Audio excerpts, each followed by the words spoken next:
Welcome back to the water cooler, everybody. Boy, I tell you what, Latinos for Trump, what do you think of them? They showed up in spades. I mean, they were unbelievable, the turnout that Trump got with them, especially in Florida and really all over the country. I want to bring in Sammy Rodriguez, my good friend there at the National Hispanic Leadership Conference. Sammy, you're saluting. You know, I'm going to salute you right back. Good to see you there, Sammy. Appreciate it. Great to see you. Listen, you got to smile on your face because, what you guys did with the Latino vote, that is extremely impressive. Talk to me more about that. Yeah, it's truly amazing. And Florida, Texas, even across the country, 28% of Latinos collectively supported President Trump in 2016. My projections on various networks, 8 percentage points minimum. I even went 8 minimum. That was the floor. And we did 36 right now, 36% reported yesterday exit polling. We might even hit 38%.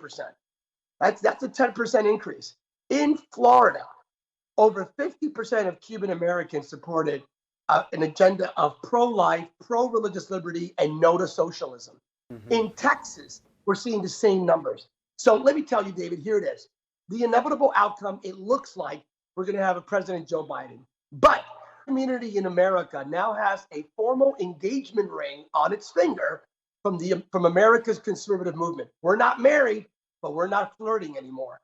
It's a big deal. It really is. The future elections, a complete repudiation of AOC, the extreme liberal agenda, a complete repudiation. So Latinos are not automatic Democrats. Absolutely not. It's a great day for the Latino community. Well, Sammy, but you have a certain way with words, Sammy. I'm just going to give you that. I feel like you should break down. We got to play that Latinos for Trump. Should we do that? That's our jam here on the show. The Latinos for Trump, that ad, if you will. You've got to kind of break this down about what he's doing down there, not just in Florida, but just in all across the country. You really have broken it down into the fact that this is a problem for Democrats because Trump has changed the game. Oh, no, totally. See, I have a different opinion regarding the outcome of this election. Let me explain. I believe conservatism won, without a doubt. Conservatism succeeded. Now, you may say, but that's not what the outcome.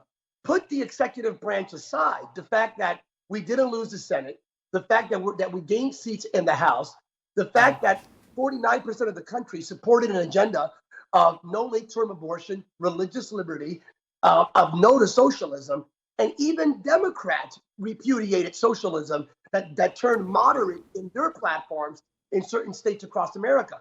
So like Pennsylvania, my home state. So what we're looking at here is a firewall. David, listen carefully. The Latino electorate is America's vaccine against the virus of socialism. That's what came out of this election.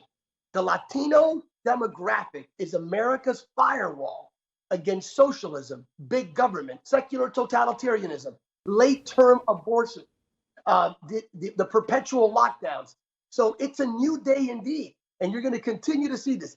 The Democrats have an issue, and I've been saying this for years. You've heard me. Yeah. Now we're seeing the fruition of what I have been advising the Democrats to pivot back towards the middle, and they refuse. 2 years from now, my prediction is that we're going to continue to see Latinos shift more and more towards a conservative agenda. Sammy, what you said there is a big deal because you're basically saying that they're going to lead the way on the charge against socialism, which is what many people have a concern about in this country of where it's going. That's Florida. Florida is the rise of the Latino community. Get serious, David. Venezuela, Bolivia, Cuba, Nicaragua. The Latino community says we lived there. Our parents lived there. Yeah. We experienced socialism firsthand. So absolutely not to the AOC, hard left, Bernie Sanders, Kamala Harris agenda that endorses this government entitlement mentality in perpetuity, big government. A government it's just ludicrous.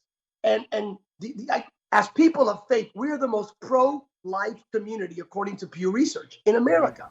So the Democrats' obsession with late-term abortion and even post-term abortion, the governor of Virginia, Latinos went absolutely not. So go ahead, do your due diligence, do your Google due diligence. Why did Latinos vote for Trump in Florida and in Texas and across the country? Even in California, where I pastor, California, over 30% of Latinos supported President Trump in California. Why? Life, religious liberty, no to socialism. That's the Latino electorate agenda. Sammy, I love that. The Google due diligence. Do your Google due diligence. I can't even say that 5 times fast. All right, now look, earlier on you said, it looks like, I'm paraphrasing, it sounded like you were saying it looks like we may have a President Biden. I mean, how concerned, you're obviously concerned, but does Trump got a shot, does he have a shot? I mean, what's your deal? And I'm not a conspiracy theorist, but I'm a math guy, Lehigh University grad here where my hometown, Bethlehem. Yeah. The dumping of ballots in Wisconsin in the middle of the morning, where it all went for Biden. Come on. In Philadelphia, sure, you're about to find all of a sudden, out of the blue, we're about to discover 120,000 ballots. And by coincidence, all of them are for Biden. And not one of those ballots is for Trump. There is a level of, I just saw some legitimate, authentic pics from ballots that were tossed in California highways next to Los Angeles. That's being reported all over. Ladies and gentlemen, there is corruption in America's political system. That's the wake-up call. It's unfortunate, but because of that, I do believe at the end of the day, we will see a different occupant, unless there is this amazing miracle that takes place. We may see a different occupant in Pennsylvania Avenue. And you're not Sammy Rodriguez. You're Reverend Sammy Rodriguez. You know that God's on the throne no matter what. He is. He is on the throne. Let not your heart be troubled. And I also find a little bit of a lot of shalom, for shalom in Christ, but a little bit of peace horizontally on the fact that we kept the Senate, that somehow the good Lord permitted Amy Barrett to be elected or to be placed on the Supreme Court prior to this election. So we have a firewall in the Supreme Court, a firewall in the Senate. So the ludicrous left agenda of abortion on demand and socialism cannot be implemented. Sammy Rodriguez, always great to see you. Stay safe there in Pennsylvania, my friend. Thank you, my friend. All right, that's wonderful. Pennsylvania and Sammy Rodriguez. Doesn't get any better than that. Or does it? Latinos for Trump. You know that was coming. Can we do we have a little video too? I mean, I don't know if I just hear, oh, there we go. I love this. Sammy, thanks. I love it. Back in a moment. I'm going somewhere. I don't know where I'm going.